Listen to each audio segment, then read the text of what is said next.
How does Cam Newton's walking boot affect the way you should draft your Panthers? What's the one thing to avoid when you're drafting your FFPC teams this season? And we make an exciting announcement about the 2019 FFPC Ascendant. We are broadcasting live here at the Horseshoe Casino as we join you from the 2019 Kentucky Fantasy Football State Championship live event. We've got a great show for you. Dave Gerzak is here. I'm Eric Balkman. Stick around. Your high-stakes fantasy football hour starts now. Clap your hands, everybody, if you got what it takes.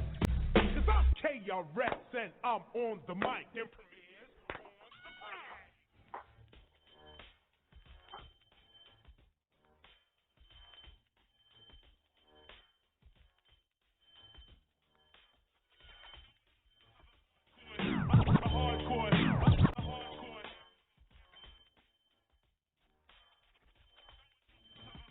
Broadcast live and heard around the world, you are now listening to the most entertaining hour of radio on the planet. It's the High Stakes Fantasy Football Hour presented by MyFFPC.com with your hosts Eric Balkman and Dave Gerzak. The High Stakes Fantasy Football Hour is your home for football analysis from the best fantasy players in the world. And now, because no one else was available, here are Eric Balkman and Dave Gerzak. with the master rhymer, that's the lead behind the video rapper. You know the truck driver, tapper.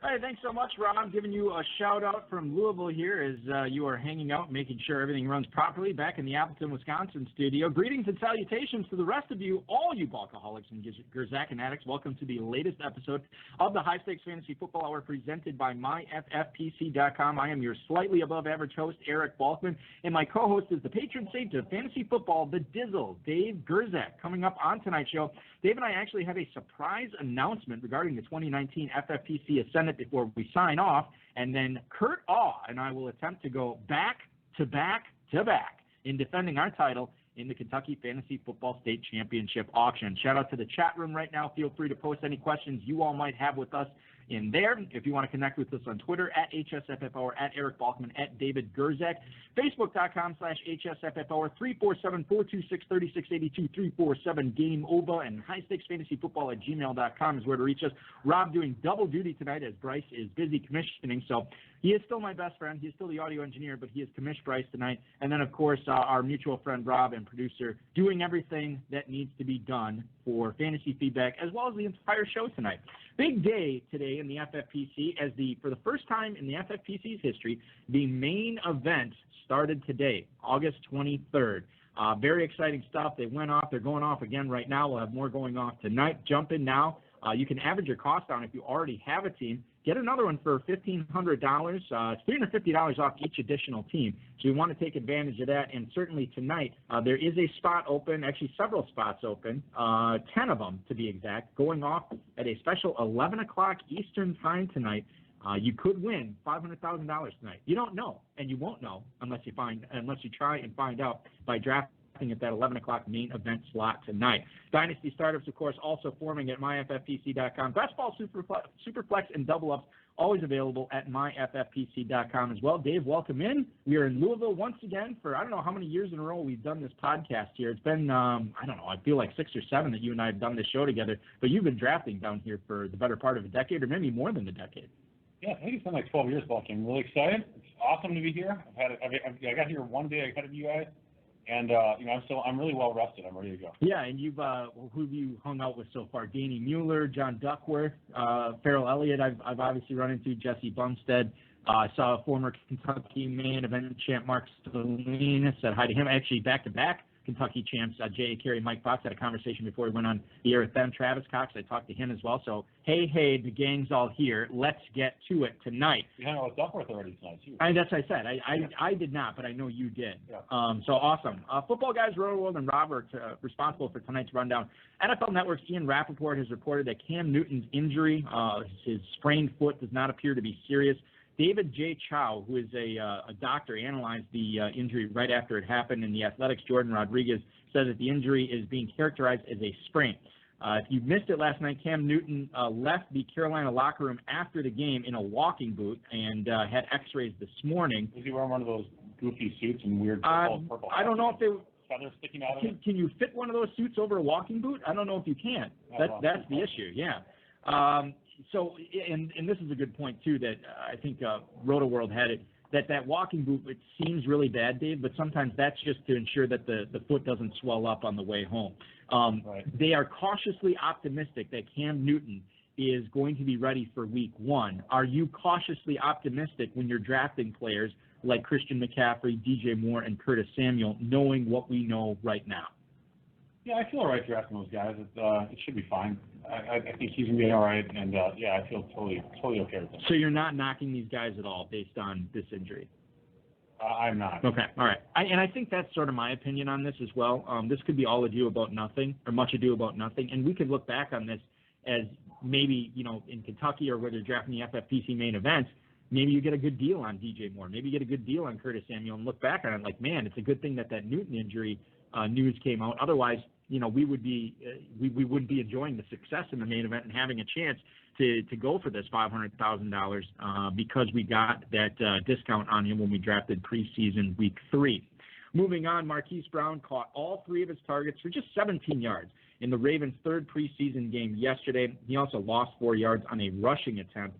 The Ravens made it pretty clear that they were trying to get the ball to Marquise Brown to see what he can do, but his longest game was just for 7 yards. Now, if you remember, this was his first time playing in a game since he was selected with the 25th overall pick back in April by Baltimore.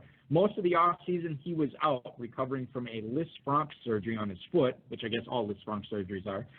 And then last night, he did not have any setbacks, which is good. He ran with the starters opposite fellow rookie Miles Boykin, and Marquise Brown is a guy that is basically not even really being selected. I mean, he's free, essentially. When's the last time a guy nicknamed Hollywood has been free in FFPC drafts? But that's basically where we're at right now. And you look at where Marquise Brown is going as far as FFPC Classic drafts over the last couple of days. They've not being selected until the 18th round. And at that point, we always say this, for a guy that has only, I don't even know if he's been on I think he's been on the show once, Baker Boy, Joe Del Zanero. We reference a lot of his soothsayings and everything that he has brought to the table over the years when it comes to fantasy football philosophy. And one of his things is always like, there's no such thing as a bad pick after the 10th round. So you want to take Marquise Brown in the 18th? Good on you. I don't think there's any issue with that whatsoever. I think a lot of smart people will be doing that. And I might even be one of those people this weekend. And I don't even like Marquise Brown all that much. They're playing with the starters, which is a pretty telling sign. They really want to get involved, get on the ball. And, I look back and it's like, okay, what are the possible outcomes for him? He's a smallish guy, but he's super talented, super productive in college. I think, there's one person that you're not talking about the super optimum best case scenario. Odell Beckham is a player that I avoided actually as a rookie because of these injury issues, and he was a pretty highly touted first-round pick as well, and he went super late in drafts because of these injuries he was having in the preseason, and he was awesome. So I think there is always that outcome. There is always that possibility, and he's so inexpensive that he's just definitely worth a dart throw ball. Nice one. I know Josh McAtee will like that. Hey, the other thing that I should bring up is, and Ryan Poole actually will like that as well. When's the last time we saw a team's starting receivers in the NFL not going until the 18th round? Because that is where Miles Boykin and Marquise Brown are both going. Marquise Brown at the 1801, Miles Boykin at the 1807. And that would be an interesting best ball pick, like the 1712, 1801 to take them both. Would you also take Lamar Jackson too before that and set yourself up for drafting? I mean, I guess you don't really know if you're going to get all 3, but yeah, I'd love Lamar Jackson this year. You don't even need those other guys. And okay, so let's reverse apply the Kurt Warner theorem here, where we talked about where if Anquan Boldin and Larry Fitzgerald are being drafted in the 2nd and 3rd rounds respectively, why is Kurt Warner being drafted in the 10th? If Lamar Jackson's being drafted, and I'm going to bring up his ADP right now. He's a running quarterback, so it's okay. All right. Then I don't need to go any further because you already answered it. All right. So moving on here to Jordan Reed. He was forced from last night's game against the Falcons with a possible concussion. If you remember, Jordan Reed already has 6 concussions to his name over the course of his football career. And if he does have a 7th, now you're talking about maybe not playing in the season opener, which is 16 days from now. 6? He's had 6 in his career. Yeah, this would be his 7th if he is diagnosed with it. Yeah, if you have that many DUIs, they throw you in jail for like 5 years. Just in Wisconsin, then you get like one night in jail. Yeah, and a parade thrown for you with plenty of old fashions being served.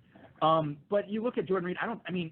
He's going so late in drafts. Nobody's drafting him as a starter, Dave. And I feel like if he misses week one, so be it. 11th round pick in FFPC classic drafts. Now that's tight end premium scoring, obviously, so that's a bigger deal. But you have Jordan Reed going there. I guess I'd knock him a little bit, but kind of have to. I'm just, you know what? And I'll tell you what. Maybe I will knock him a lot because you know who's going after him? Jack Doyle and Chris Herndon. I like both those guys better, and I know Herndon's already missing the first 2 games of the season. I still like. It's 2. Okay. Herndon and Doyle, I would rather have than Jordan Reed. Jimmy Graham, I think I might rather have than Jordan Reed. I think I'd rather have Jordan Reed than Doyle myself. Really? Because of Ebron being there, or because Andrew Luck? Reed's like the only game in town as far as receivers go. No one else is an accomplished receiver on that team. That's a good point. Washington could be down quite a bit, although their defense is pretty good this year. So we'll see. Maybe they just run it hard with Geis and Peterson and hope for the best on defense. And you're in a bunch of low-scoring games. That's certainly within the realm of possibility as well. But, yeah, Jordan Reed I'm going to knock a little bit just based on who is going behind him. Sony Michel rushed 10 times for 36 yards in the Patriots' third preseason game against the Panthers last night. He also, in addition to that, had 2 long runs, including one for 30 yards that was brought back by that were brought back by holding penalties. He looked very good last night and very shifty, Dave.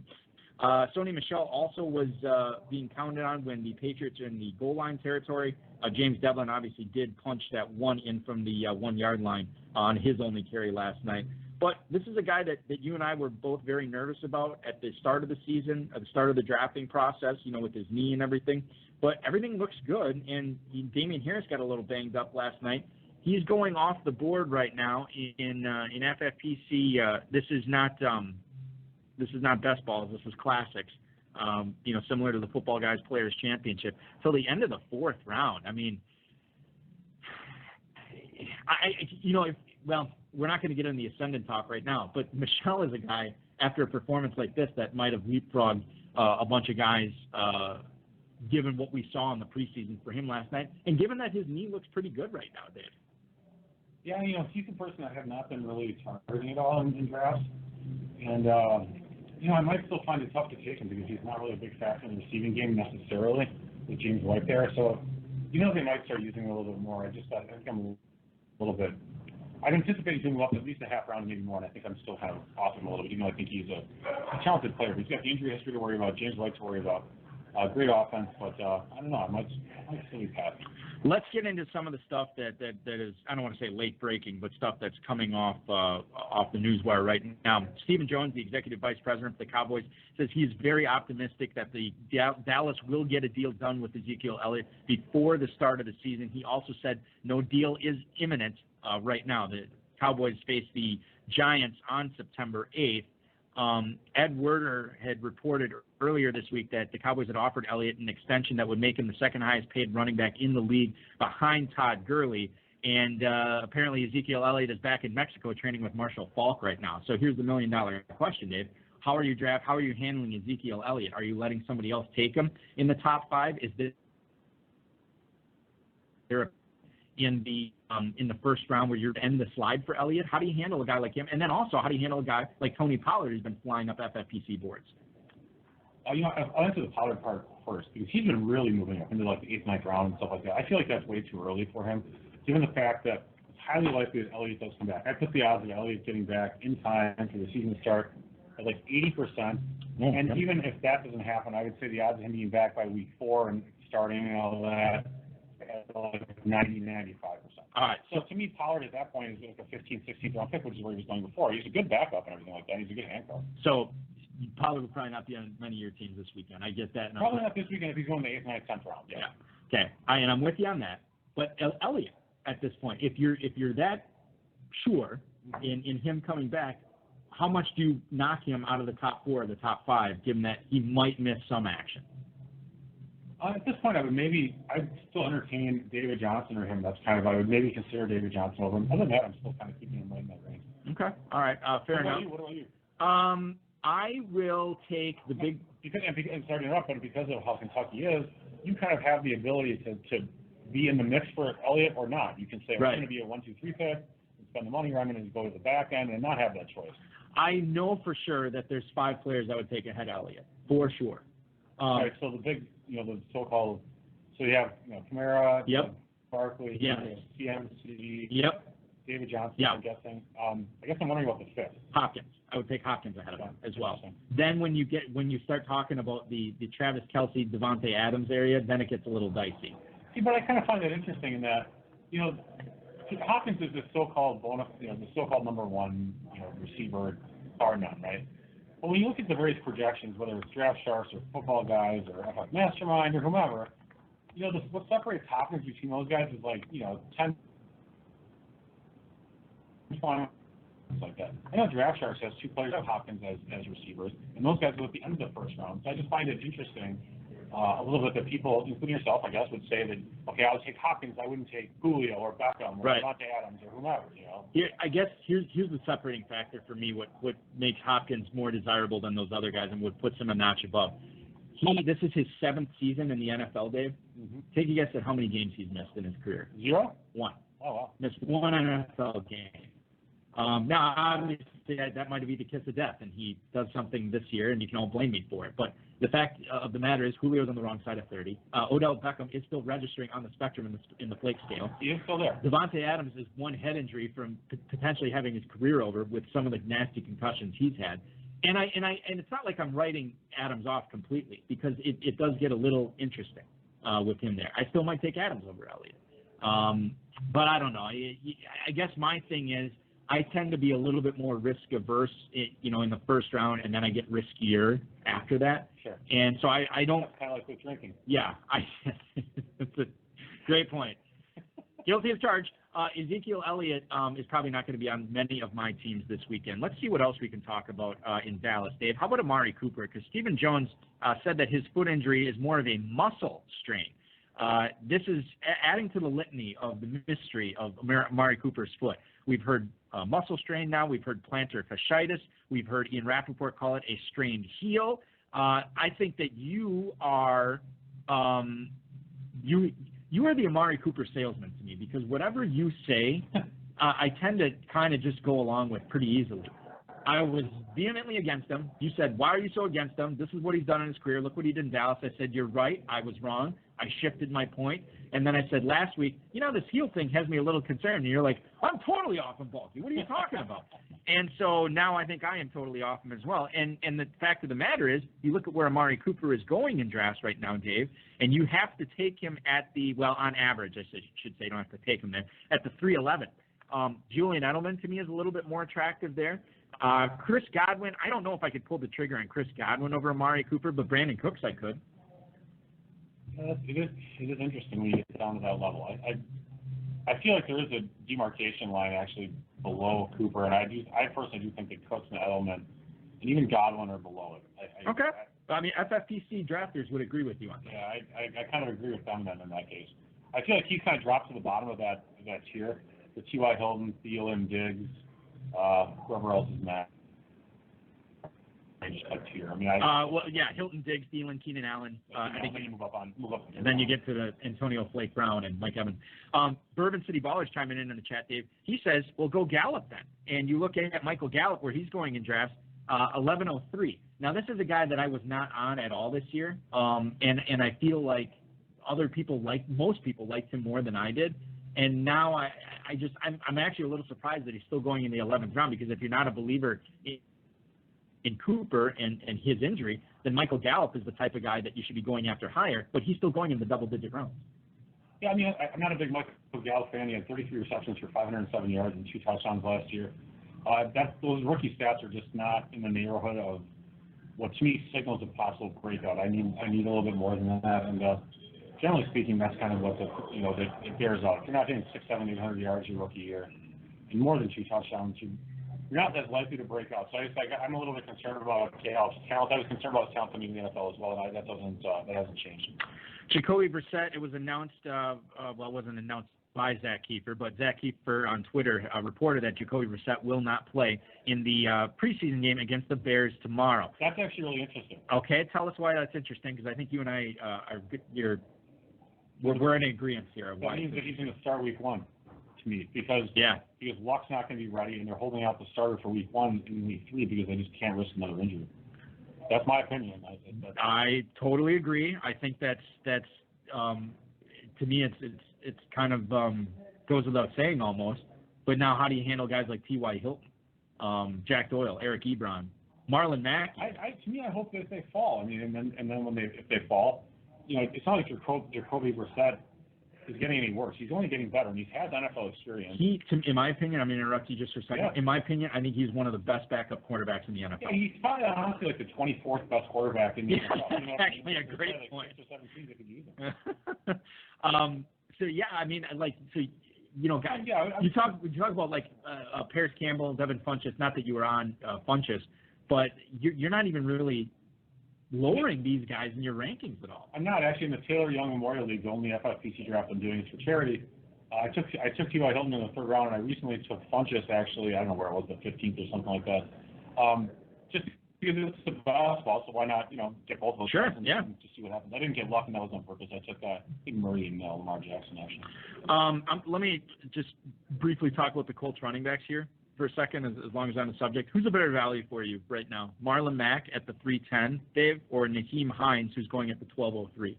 I would take Hines. I'm not really interested in Mack in that 3rd round because I'll probably be looking at receivers there. And, for like a 0 RB team, I think Hines is a really a fine choice, actually. I totally agree. He had 63 catches last year. Not a lot of people know that. And, I'm looking up the numbers for him just to corroborate my thoughts. Marlon Mack has had 38 catches in 2 years. That does not strike me as somebody that I'm very excited about drafting in the 3rd round. Yeah, he's a first and second down back pretty much only. I mean, he has gets a few catches. And he's dynamic. He just, it's just. Yeah, they have defined roles for both of them, and I don't think that's going to go away. Speaking of defined roles, Ronald Jones returned to practice this week after he hurt his knee in the 2nd preseason game for Tampa on the opening kickoff against Miami. He did stay in the game, but he had some swelling over the next couple of days. He managed it. That's dipshit coaching. They put a starting running back in on kickoff. Or did they? Well, or you're going to back up, or whatever. Yeah. Why is it Dare Umgunlie going to be the starter? Proud of Wisconsin, baby. I remember. He's been drafted now, though. He's a player that really you need to look at, actually. He's been playing really well. Okay, so Dare Ogunbowale is a guy that played for the Badgers, and I watched him up close. Up close. I watched him on TV. But I saw a lot of Badgers games over the course of his career. And I'll say this about Ogunbowale. I was never excited to see him on the field because he was always sort of the second banana. He was never like the Wisconsin Badgers running back. But I'll tell you what, man, he did great when he was out there. He didn't drop very many passes. He got first downs. He made plays. Like he's a workman-like running back. And now you have him and Peyton Barber, and Ronald Jones is being left in the dust there. You think so? It seems like that. I mean, this is a guy. Here's the thing. I think Peyton Barber. I think Ronald Jones has shown us who he is.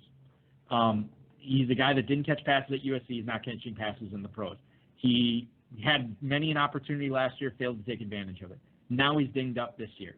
I mean, at what point do you want to keep giving this guy chances on your fantasy team? And I get that he is, extraordinarily cheap this year considering where he went last year. Dave, you don't have to take him until the 12th round now.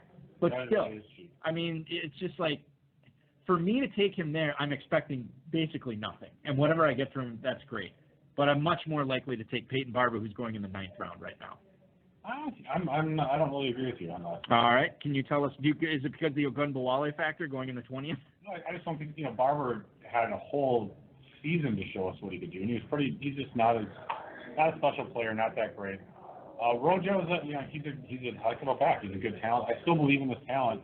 He was fantastic in college. He had a bad rookie season. They were trying to give him confidence, and he looked pretty decent in some of the games that he played. So at that spot, I think I'm still interested in Rojo. And I get that he didn't catch passes in college, and maybe he won't in the pros. I can't say I'm a huge believer necessarily, but in the 12th round, I'm a buyer. He actually is going right below Nyheim Hines. Let's play quick Would You Rather here. Would you rather have Ronald Jones or Damian Harris?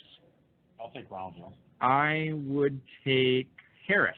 Ronald Jones or Jerick McKinnon? I wouldn't take Jarek McKinnon. I'm just saying that because I'm going down the ADP. I totally agree. Ronald Jones or Devin Singletary? Low Jones. I'm going to take Singletary. Ronald Jones. I'm going to actually unpack two here. Okay, go ahead. Yep. You're going to take Damian Harris, a player that in their preseason game, Rex Burkhead and Sony Michel and James White all got action with the first team. The guy you just mentioned didn't get any action at all with the first team. He's the fourth running back on the team. So you're taking him over a possible starter in Tampa Bay. Right. And then Devin Singletary, who has to deal with the 18 to 25-year-old veteran Frank Gore and Shady McCoy, at least at this point, unless he gets cut or whatever. He still has to beat those two guys out. I just don't buy that. I think that's a terrible decision on your part. That's fine. That's fine. And now let me explain this a little bit here. Number one, you already mentioned the McCoy thing. I'm not sure if he gets cut. I'm not sure, quite frankly, at the end of the season with Buffalo. So we've already seen Singletary get a ton of run with the first team starters in Buffalo in the preseason. And Frank Gore is just sort of like the guy there. In the 12th round, Dave, I want to bet on talent. And I am not as sold on Ronald Jones' talent as much as you are. Damian Harris, I'm excited because he needs the opportunity, and I believe he'll produce. I'm excited about Devin Singletary because I believe if he gets the opportunity, he'll produce. If Ronald Jones gets the opportunity, which he did last year, I'm not as certain that he's going to produce, which is why I'd rather have the upside of those other two guys. Now, you could be right. Hold on. I could totally miss on these guys. Like, you could be right about Jones and be right about Singletary and be right about Harris, and I might have wasted a 12th-round pick. But it's a 12th-round pick. I just like the upside better, and I think this just comes down to a fundamental discord that we have on Ronald Jones. Well, let's take a look at Devin Singletary. Have you ever had like a balloon and you blow it up, right? Okay, so it's this big, nice, huge balloon, and you pop it, and it's a scrunched up little balloon. So if you go to mockdraftable.com, they have this thing. So I know where you're going with this. Devin Singletary is the scrunched up balloon. Somebody's got a new nickname on the show. I mean, look at this guy. I mean, he's the 4th percentile for height.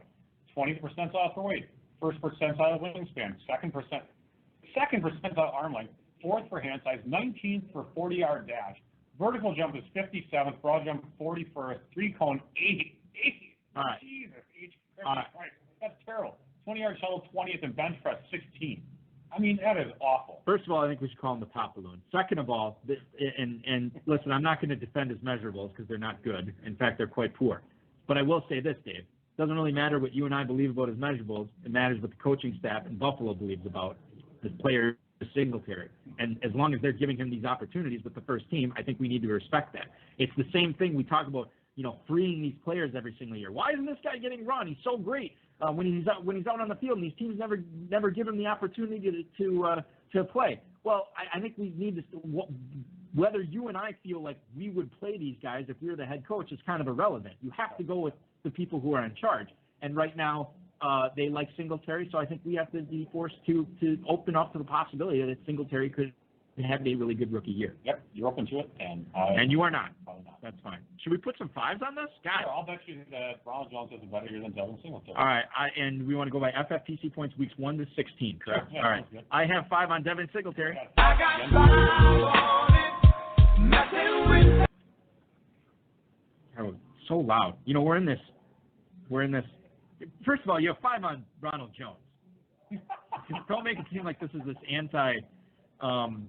Singletary thing. Yeah, do you want to set the stage? I mean, I know it's radio, Paul. Why don't you set the stage? Well, Dave, let's beautiful. Hold on. Let's literally bring the listeners behind the curtain. Yes, behind the curtain. Because you know why? Because that's where we are. We normally do. We're broadcasting live in Louisville here for the Kentucky Fantasy Football State ballroom Championship. With very nice carpeting. It's actually called the showroom, which I like better. Oh, yeah. So we're in the showroom here. We don't have leagues here. They're called divisions. There is the showroom is gorgeous. I got to tell you that this place looks so much better. This is Caesar's property now, so I don't know if that had anything to do with it, but it's just the showroom looks so much better than it did last year. And it looked pretty baller last year. We're usually up on a stage. We could not get power. This is like the 3rd or 4th year in a row this has happened. And for whatever reason, the horseshoe just ignored our pleas for power. Yeah, it was So with about 12 or 13 minutes to go, you and I frantically reset up the entire mobile studio here at the closest power outlet I could find, so we could get going. And we are set up behind this curtain behind the stage. So we're literally backstage at the KFFSC. Yeah, and our Dave, who are you wearing? You look fabulous. Yeah, our table. Unfortunately, it's not like a fashion show where there's models running around in their bras and panties all over the place. Oh, not yet. Into the new setup. Farrell says he got the new stuff planned. Instead, there's a bunch of cardboard sticker boxes and trophies next to us. We're in the stock rooms. Yeah, that is actually true. Yeah, I can see chairs over here. There's people, employees in the back room of the Caesars property over here walking around and occasionally looking at us like, what the hell are those guys doing? They're like, oh, those are the people we were supposed to help earlier. Well, they figured it out. Good on them. Yeah. Let's get to some emails here, Dave, as we entered the second half of the program. I'm actually going to play something that I haven't played in a long time. If you've got a question for Eric Dave or tonight's guest, send them a tweet at HSFF Hour on Twitter. Email the show at highstakesfantasyfootball@gmail.com. Post it in the chat room during the broadcast. Hashtag your tweet with HSFF or just smack Eric in the head. That's highstakesfantasyfootball@gmail.com or at HSFF Hour on Twitter. Every chickadee, every little bird in the tall. Thrilled that you like it. Also thrilled that Devin Singletary just won me $5. Pat in North Glen, Colorado. Hey, guys, which receiver do you prefer this year, Cooper Kupp or Calvin Ridley? Thanks for the email, Pat in North Glen, Colorado. Dave, before you answer that, I'll tell you where they're going to set the stage a little bit. Amari Cooper. Cooper Kupp is going at the 506 right now in FFPC drafts. Calvin Ridley is actually going at the 512. So which one do you like better? I like Ridley better. I do too, and the fact that he's going later makes him all the more yummier. I am of the opinion that Cooper Kupp is not going to be Cooper Kupp until like week 6 or week 7. Yeah, he's coming off the injury, and then he has to. I have a little bit of an issue dealing with the, Woods, Cooks, Kupp issue. Like all three of those players are getting drafted pretty high, so I love Cooper Kupp, I really do. But he was a little bit limited athletically coming out of college. He had a really fast 3-cone, not a fast 40 time, which is fine.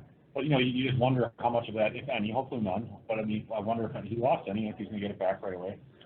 And you get Ridley, who's a second-year player. He had a lot of touchdowns, granted, as a rookie. But Julio draws so much coverage. Cooper is really good too. And Matt Ryan, they run an elite offense. So I feel like Ridley is an up-and-coming player. He's doing really well. I prefer Ridley quite a bit, actually. You know what's funny about that is if you would ask me this question at this point last year, I would have been all about Kupp over Ridley. But I'm going to say Ridley this year. And the reason for this is, part of the reason is, I don't think he gets the touchdowns that he did last year, Dave, in Ridley. I also don't think Austin Hooper catches 70 balls again. And I think Ridley's yardage and receptions actually go up. So what he lacks in touchdowns, I think he actually will make up for in the counting categories. And so I think that, Ridley, to get him at that 5-6 turn is a pretty good value right now. I've seen some pretty talented high-stakes drafters. If they grab, 2 or sometimes 3 running backs early or 2 running backs and a tight end, they're getting Ridley as their second receiver. So people smarter than me are grabbing him at that spot, and I've seen it multiple times. I'd rather get him as my third, but yeah, I agree. Or fourth. But that's just the way I'm going to be drafted. Yeah, no, that's fine. So we're both definitely on Ridley here. Let's go to Chad in Princeton, New Jersey. I'm drafting in my first Football Guys draft next week and don't want to embarrass myself. What's the one mistake you see a lot of noobs like me making their first time drafting in this contest? Thanks, dudes. That's Chad in Princeton, New Jersey. Can I go first? Yeah, go ahead. One of the things that we talk about on the show, especially in Pros versus Joes, is going with an early quarterback and an early tight end. If you want to take an early quarterback, that's fine. That's not something I'm going to do. Again, to channel Baker Boy, I need the extra player. I can't take a quarterback that early because I need the extra player, the extra back, the extra receiver, whatever. But if you want to take Patrick Mahomes early, Deshaun Watson, Baker Mayfield, whoever it may be, fine, go ahead. But don't also take an early tight end. Don't go Ertz and Mahomes. Don't go Deshaun Watson and Kittle. You know what I mean? Yeah. I think it can work. But by and large, I really have not seen that strategy have a high success rate. So I would say that's probably the biggest mistake. Just load up on those backs, load up on those receivers. You get value on tight end, great. You get value on quarterback, great. But just make sure you're not soaking 2 of your premium picks into both of those positions. Yeah, that's really good, actually. The thing I would say that I see, and this is probably about half of the drafters in every draft. So I think it's like 50% of the drafters take too many running backs, in my opinion, and sacrifice receiver as a whole. Yeah, I just feel like they're through 8 rounds, so they're 8 rounds in, and they've got 4 or 5 running backs sometimes, and like a tight end and 2 receivers. I'm like, what in the hell? to be done to your team. Yeah. And the reason is because running backs fall off so much that it's just very unlikely that you're going to get 4 elite running backs that are going to be anchoring your team the whole time. You need receivers. You need receiver depth, and you need to have receivers for bye weeks and everything like that. I just feel like that you can get quality receivers more easily than you can get quality running backs. So, I mean, you can maybe, even if you're a running back, fine, no problem. But then don't take a running back in the 4th after you take one receiver, and then don't take one in the 6th. So now, and this happens all the time. 4 running backs and 2 receivers. I think immediately that your team is almost for sure going to be shit. Yeah. And it almost always is. I'm sorry. I feel like if you're 3-3, fine or whatever, but you have to have quality receivers, and they do fall off in that if you don't have one in the top 15 drafted, it's just not that often that you don't get Tyler Boyds all the time coming off waivers. It's not that frequent. And if there is, it's like one a year, and only one person in the league is going to get it. That's a great point. And I, again, to channel what I've been seeing commissioning a lot of these high-stakes drafts, I've seen a lot of talented players who've won, tens of thousands, hundreds of thousands of dollars, where they will just pepper their team with receivers early, maybe one running back early and a bunch of receivers, or maybe you get a tight end in there, and then they'll just hammer those running backs in the mid-round. And you talk about how hard it is to pick a receiver up off the waiver wire. There is, I don't want to say a bajillion, but there's a lot of difference makers that you can get off the waiver wire at running back. Or if you're not getting them off the waiver wire, you're getting them in the 8th, 9th, 10th, 11th round or whatever. And all the, again, these guys just need an opportunity. And if they get the opportunity, they can really take advantage of it. And with as messed up as these running backs get, as banged up as they get, as hurt as they get, it can be a revolving door. And you don't necessarily need a one running back you need to hit on like a James Conner like cheat code like that happened last year. You don't necessarily need that. That's pretty rare. But what's not rare is getting a guy, okay, let's use your example, like Ronald Jones, where he's great for 3 or 4 weeks. You can use him. Devin Singletary, he's great for 3 or 4 weeks, and you can use him. I think Sigmund Bloom actually talks about this. Is you're just looking for pockets of or windows, is what he calls it, windows throughout the fantasy season. And you're just trying to get guys that can fill the void in those windows, get you through that week, get you to the next week, keep putting you in a better position for the playoffs. And then, when you get there, hopefully you're loaded for bear. Dave Scioto in the chat room also says, don't rainbow. That's his big thing, where you start off with running back, receiver, tight end, quarterback in the first 4 rounds. I've seen that a lot. It's again. I don't mind 3 of the 4, but once you go with the quarterback, okay, it's not much. It gets really bad when you go 5 and draft the defense in the 5th round. But here's another one actually that I'm going to say. Unless you're getting exquisite value on your second tight end, don't be a dickhead and take 2 tight ends in the first 5 rounds. Someone will take, let's say, Kelsey, or they'll take Ertz, and then they'll get cute and they'll take like O.J. Howard or Hunter Henry. Right. And the 4th. I'm like, okay, that again.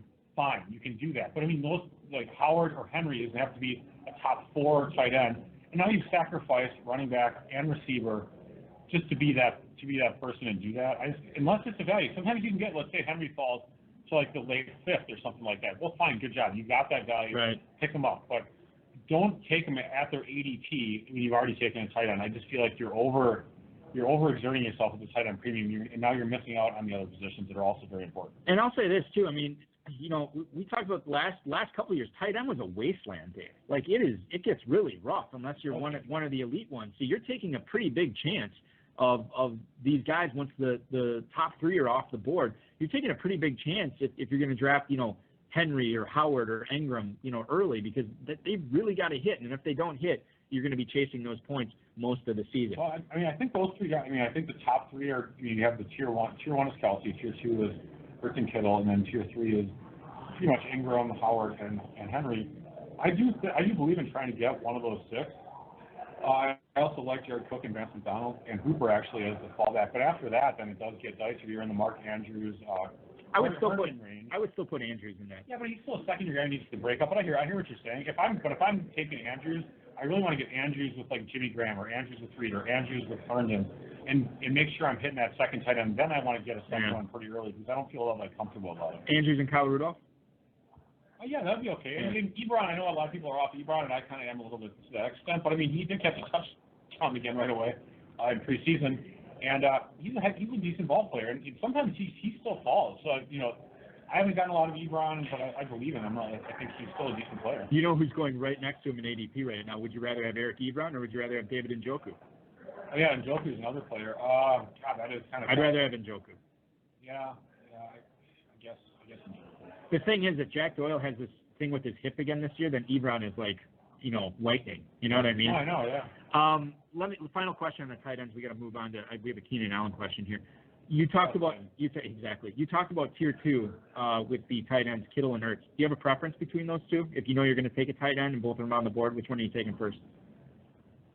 I'm probably still leaning Ertz, even though everyone's saying he's not going to get any targets and Goddard's going to get all this stuff he's going to take away from him. But I still lean Ertz. Even if he loses like 20, 30 targets, he's still going to do really well. That's my whole thing too. Kittle has actually leapfrogged Ertz in FFPC ADP, going at the 209. Ertz has fallen to the 212, but I think the hate has gone too far on Zach Ertz, and I would take him over George Kittle. It's interesting in Kentucky because it's not tight end premium and it's 3RR. My mind has to think a little bit differently now because I'm so used to valuing tight ends so highly. Right, yeah. And so I have to make sure I don't, box that and draft one of them too high. I should put 5 on you having at least 2 teams this weekend where you have either 3 quarterbacks or 3 tight ends. Because I feel like that's going to happen in at least 2 of your drafts. Well, in the best ball or the draft masters. Well, no, but I'm excluding that. Like for the big head. 3 or 3? Yeah, 3 or 3 in at least 2 drafts. Oh, yeah, I think so. Okay, all right. Well, that's good.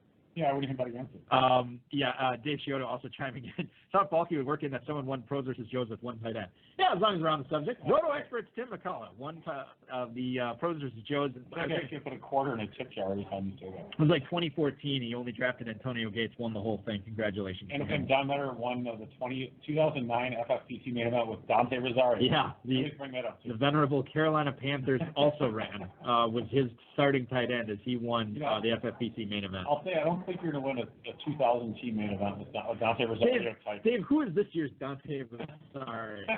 Let me ask you that. I'm sure I could dig up a bunch of them. I think that's the question that everybody wants to know tonight.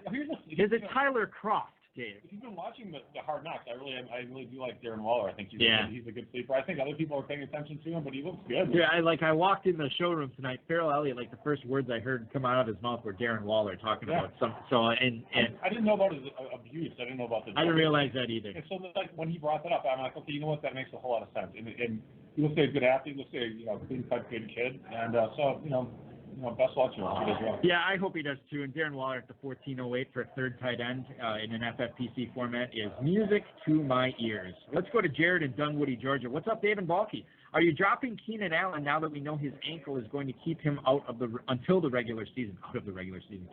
God, I hope not. Out until the start of the regular season. Jared, thank you for the email. Dave, Keenan Allen, we kind of talked about him a little bit earlier in reference to another question, but he is going in the 303 right now. He has fallen behind Juju Smith-Schuster, Mike Evans, Antonio Brown, still going ahead of the Vikings receivers and T.Y. Hilton. Sound like a good spot for him there at the beginning of the third round because I think that's pretty good value for him. I'm not too concerned with this ankle, even though it is Keenan Allen. I might look at taking Hilton and Thielen over actually. Keenan Allen, he's a nice player and everything, but he's never, missed just 6 touchdowns every year. He never catches, what has he ever caught? Has he ever caught 10 touchdowns? No. Never. I can almost guarantee he's never caught 10. Maybe he has in college or whatever, but. I don't even think he did that. Yeah, so I don't know. I mean, I think that it's a little bit of a downgrade. His rookie year actually was a season high for touchdowns. He had 8. Or careers. 8, 4, 4, and then the injury year, and then 6 and 6. Yeah, I know. That's just not so great, actually. I know he's a good ball player and everything like that, but I might move him down. Well, I think the reason people love him so much is 2017, 102 catches for 1,400 yards. Last year, 97 catches for 1,200 yards. You're drafting him on a volume basis. He's always had injury issues, and they're showing up again this year. I like Allen, but he does always get hurt. He does frequently get hurt, not always. 27 years old. Boy, look at that receding hairline. Can you see this? Look at that receding hairline on Keenan Allen. God, he looks like... That's like some Rashad Perriman stuff. Dang it, you already made my joke. Oh, sorry, yeah. He needs to take a page out of Rashad Perriman's book and just shave that off. That's rough. I should talk. Dude, you should see... Let me tell you something about my hair. So you know that Hims thing? Well, you know what it is? It's like you put these headphones over your head. Well, yeah, that's genius. I got to tell you something about that. I'm going to tell you about quick story about the front part of my head and the back part of my head. I get that. I get that Hims stuff. The male. The Hims for so you can get a hard on. No, not that. I don't get the ED stuff, but I do the hair stuff. Why not? If they're gonna send you a package, why not? No, because you got to pay extra for that. No. Recreationally, that stuff's quite impressive. What? Try it. Reader, the listeners, check it out. It gets solid. Gets the endorsement from the Dizzle. So you may not need it, but it's good stuff. The hymns in my shower, the shampoo I use, I grab it to wash my hair, and there's strands of my hair stuck to the bottle. That is the most depressing thing. No, it's not. And I could tell, like, my hairline is receding. It's bad. And then the back of my head. Now, here's the other thing. I'll just spoil. Some people know this, some people don't. GenuineForMen.com is where I go for this. It's like a shaker, like a salt and pepper shaker that's full of hair fibers that cling to my hair. And I put that on. I feel like this is more embarrassing than talking about the recreational. Normally, I wouldn't tell this story, but I'm going to tell it because everybody's going to see this weekend. They were sold out. I normally get medium brown. They're sold out of it, so I switched to dark brown. They're sold out of that, so I had to go with light brown. And it's like almost blonde. I look like some. Why didn't you go with black? People would have thought you were Jewish. Yeah, well, yeah, that could work. But it's like I'm going to walk in Kentucky here, and people are going to say, I swear to God, I saw that guy as an extra in the Miami Vice remake. Like, that's how bad it looks. It's not good. I see what you're saying a little bit. Yeah, isn't it? Here, look at it. Look at it once. Do you see it? It's really not that bad. God, I was looking at it when I was putting it on in the hotel room. It was terrible. Nobody look at my hair this weekend. Just look at my eyes. I'm right here. Rich in Cincinnati, who represents the better value in drafts right now, DJ Moore or his teammate Curtis Samuel. DJ Moore, Dave, we're going to talk about these guys shortly. DJ Moore going at the 601. Curtis Samuel is ascended all the way up to the 804. Who would you rather have? Hang on, so 601, what is this? What are FFPC Classic drafts over the last 2 days. This is a sample size of 18 drafts, and Samuel has moved up there. That is really moving up for Samuel. I was going to say Samuel, but at that price, I would say DJ Moore. I'm on board. Let's say I'm going to put you in a hypothetical situation, give you a totally unfair question. You can only have one. You can only have one. It's Moore. Oh yeah, I would take Moore. And would you consider, if you took Moore in the 6th and Curtis Samuel's there in the 8th, would you consider Samuel? I would actually. Okay. Best ball for sure, obviously. And we already talked about the Cam Newton thing. That's not really affecting us at all. All right, you know what is affecting us at all, and it's what everybody's been waiting for this entire program. The FFPC Ascendant announcement. You and I talked about this a couple of weeks ago is when we sort of started zeroing in on this. And I'm not going to make the argument here. I'm going to let you make it because you probably are going to hit on points that I forgot about. But we are officially scrapping the FFPC Ascendant announcement this year, and Dizzle's going to tell you why. Well, the reason why is that it gets annoying because Balky always have all these rules. You're like, well, this is a guy that was. But you're blaming it on me. Yeah, this is a guy that people were drafting originally at blah blah blah point, and now he's moving up, and for main events he's going to be drafted at a higher point, and he had all these rules. So pretty much, screw the rules. We'll just decide someone we like. Exactly. So we decided we were going to come up with an announcement for you. We don't want to leave you hanging. We appreciate all of you listening each and every week. We wanted to bring you somebody that is going to actually help you in drafts, somebody that you should be targeting, somebody that the Dizzle and Balky and the HSFF are endorsing. I have a better name for it than what you said. Should I reveal what I said? Sure. So we're calling, or we were going to call it. You were going to call it the candidate because this is the HSFF endorsement. Yeah. We're officially not calling it the candidate. Let's talk about that first. Okay. Vote on that too. Well, I think we should call him like the hype guy. The hype guy. I like that. The hype man? Yeah. No. Not the hype man? I like the hype man. The hype guy?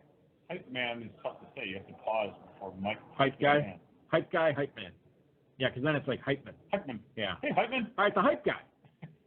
So, now, and I don't want to make it seem like this is just the guy that's getting all the hype. You guys are drafting right now. This is the guy that we want to hype, the guy that's not getting enough hype. Well, and we have 1, 2, 3, 4, 5.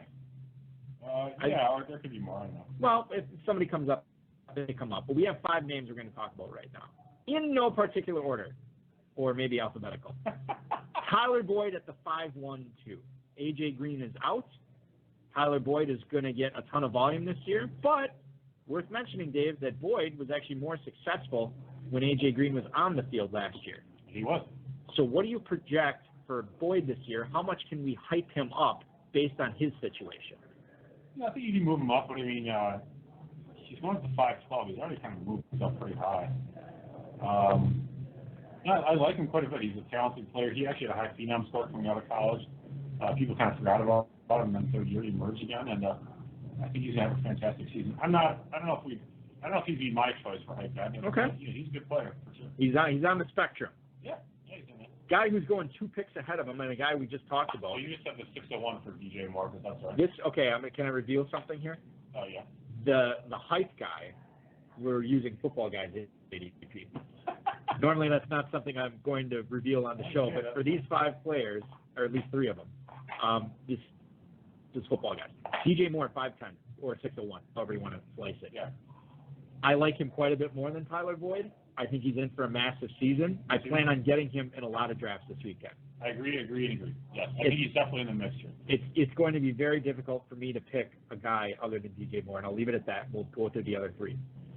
Here's a guy that I think you could easily pick over, and emphasis on you could easily pick over DJ Moore, because I am definitely not as on board with him as you are. I probably will end up with him in at least one league this weekend. But Kyler Murray, the quarterback from Arizona, the 9-10 is where he's going right now. He's fallen, Dave. I know, and I think he's falling because he had a bad week too, which is great.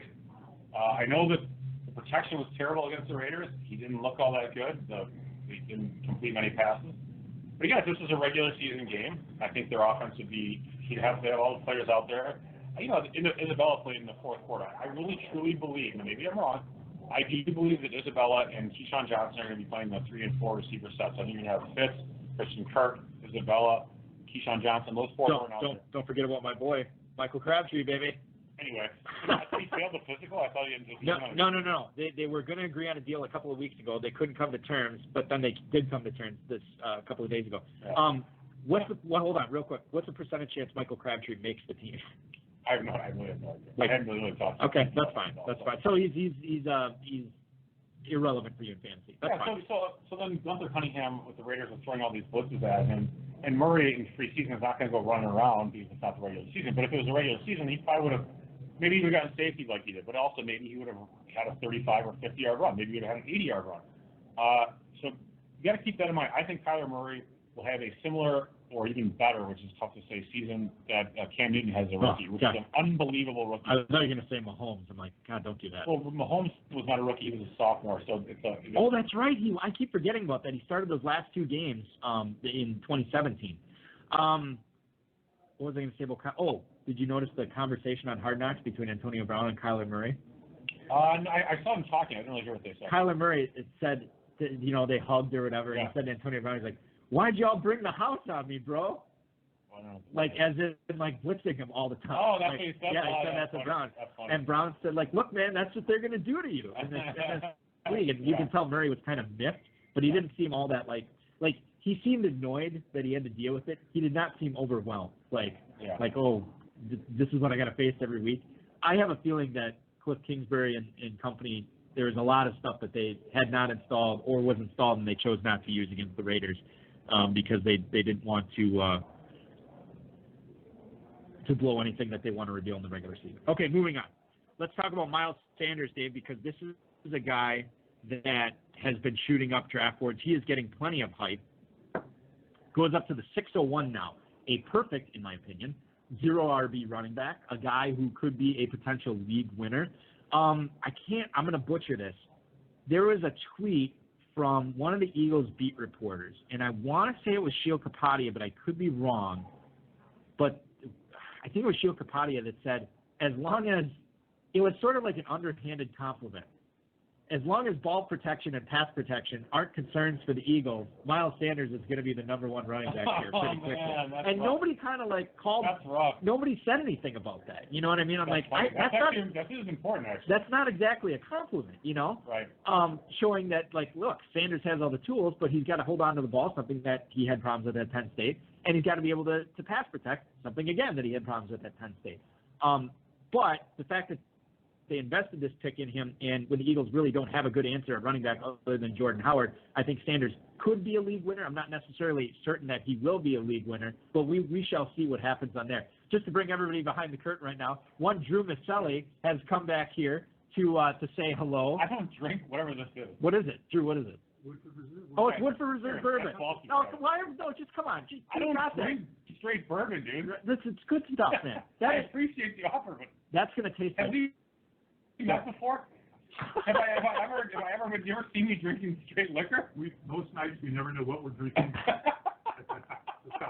All right. Maybe I'll keep it and mix it with something. You can have. Can I mix it? Well, yes. For Reserve and Diet, right? That's good. I've had that before. Thank you, Drew Maselli, ladies and gentlemen. Thank you. That's actually very generous. Here's all my insights. Okay. What players do you like? Jam Ricky Vaughn popping by here, making his debut in Kentucky this weekend. Good stuff from him. We're getting bourbon delivered behind the curtain. See, this is what the rock stars get, Dave. They get the booze delivered behind the scene. Yeah. All right, I kind of gave my opinion on Miles Sanders. Boy, it's stinging my nostrils. Yeah, There's so much bourbon on the table right now. Miles Sanders, your thoughts on him? He's an interesting player because I know that we have this stat where I mistakenly thought Jordan Howard outscored him.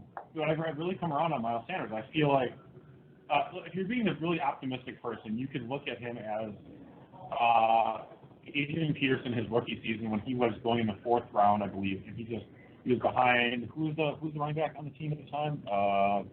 Chester Taylor. Yeah, Chester Taylor. So and then he went out and crushed it. I think I know that Philly's always using the RBBC, and he's got these so-called issues, but the players in front of him are not that great.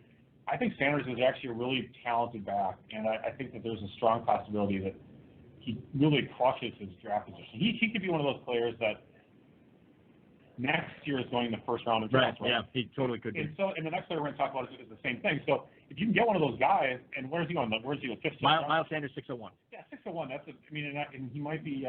He's probably going around that same spot here in Kentucky. I think that you got to take a shot at him.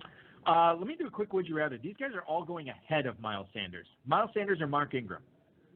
I might look at Sanders over Ingram. I think I'm agreeing with you. Miles Sanders or James White? In a national tournament, Sanders. I agree. Miles Sanders or Tevin Coleman? Sanders. I agree. And Sanders is going behind all those guys right now. Yeah, again, just my personal kind of take. All right, final candidate. There you go. That we're going to talk about for the hype guy, hype guy. God, I'm going to butcher this. 409 is where he's going. David Montgomery, the starting running back for the Chicago Bears, a guy who has moved up draft boards, no question. Could actually move up even further, Dave, as we're hearing more love for Montgomery from the coaching staff and maybe wanting to take away opportunities for Tariq Cohen, who may not get the same amount of workload he did in 2018. Yeah, I feel like the team, if they can't tell you that they love David Montgomery anymore, they're sending out, they're using the smoke signals. They're sending out every single possible sign that they love this guy. He's looked good in preseason. He, unlike Sanders, doesn't have to worry as much, I guess, about pass blocking and all that stuff. He's a complete back from what they're saying. So I think Montgomery has a decent possibility as well, and he's another player that, with a strong rookie season, could be going in the 1st round next year. So he could totally destroy his draft spot. All right, it's time to vote on this. Here's how I think we should do it, and feel free to disagree with me. I'm going to rank these guys, Dave. 5th on this list is Tyler Boyd. So why don't you rank them privately, or do we not have enough time? Oh, go ahead. Well, no, okay, we can rank them privately. That's fine. Are you gonna rank them privately right now? Oh, sure. All right. So I'm gonna make my rankings here, and we'll see how they match up with yours. And I am done. Okay. All right. For 5th, I have Tyler Boyd. Just revealed it. Me too. Okay. For 4th, I have Kyler Murray. Me too. For 3rd, I have David Montgomery. Me too. For 2nd, I have Miles Sanders. Me too. Are you cheating off me? No. The hype man this year, the hype guy is officially DJ Moore. Wow, that's crazy. For the high stakes fantasy football. That's pretty crazy, yeah. Well, at least we're in lockstep with something. We're in cahoots. We are in cahoots. Were you cheating off me? No, I feel like you were. You're staring at my paper. I don't cheat off you nor on you, Bob. Yeah, Sam. Well, listen, I know you've cheated on me. You cheat on me all the time with your other stupid shows that you do. Listen, you got to give the people what they want. I am not a monogamous podcast host. Yeah, you're all over the place. Yeah, I am. Giving it out all over. I got to get tested, actually. I really should. No question, especially after this weekend. Ladies and gentlemen, that is going to do it for our show this week. I want to thank Dave Gerzak, the FFPC, Rob. I'm going to give a shout-out to Bryce, even though I know he did not do anything for tonight's broadcast, but normally he does. And to you for listening to tonight's live broadcast at the Kentucky Fantasy Football State Championship here in the shadows of Louisville, Kentucky. We are off next week for the Football Guys Draft-a-thon. Dave and I will be hard at work with that. Want to invite you to jump in that. I just checked today. I think the Football Guys, it's filling up faster than ever. I think it's 2,400. It's about three-quarters full right now. So make sure you're getting in those leagues. And then, of course, we will be at the live events at Planet Hollywood the following week for the FFPC. So no show then. We will return live on Friday the 13th of September. That is when we will be live again. Get in on those main events. We have, Dave, we want to talk about that 11 o'clock main event. How many spots? We still have 10 left or 7? What is it down to right now? Here we are down to... Big drum roll here. Down to... Do we need to have the facilities need to get You're connected? down to the same amount. Okay, so get in on that tonight at 11 o'clock. Take your shot at $500,000. Remember to add on other teams for $1,500 and average that cost down. You never know which one could be the $500,000 winner. Thanks so much for listening, everybody. Your weekend officially starts now. This has been another episode of the High Stakes Fantasy Football Hour presented by MyFFPC.com. That was broadcast live and heard around the world. Eric and Dave will be back next week with more analysis, interviews, and advice from a guest much smarter than they are. Thanks for listening, and we'll talk with you again next week. We're on the scene explorer, even more so if we on tour. Me and E explore the country, wondering about the evening before. Trying to explain where the time went, while other rappers find a studio to grind in.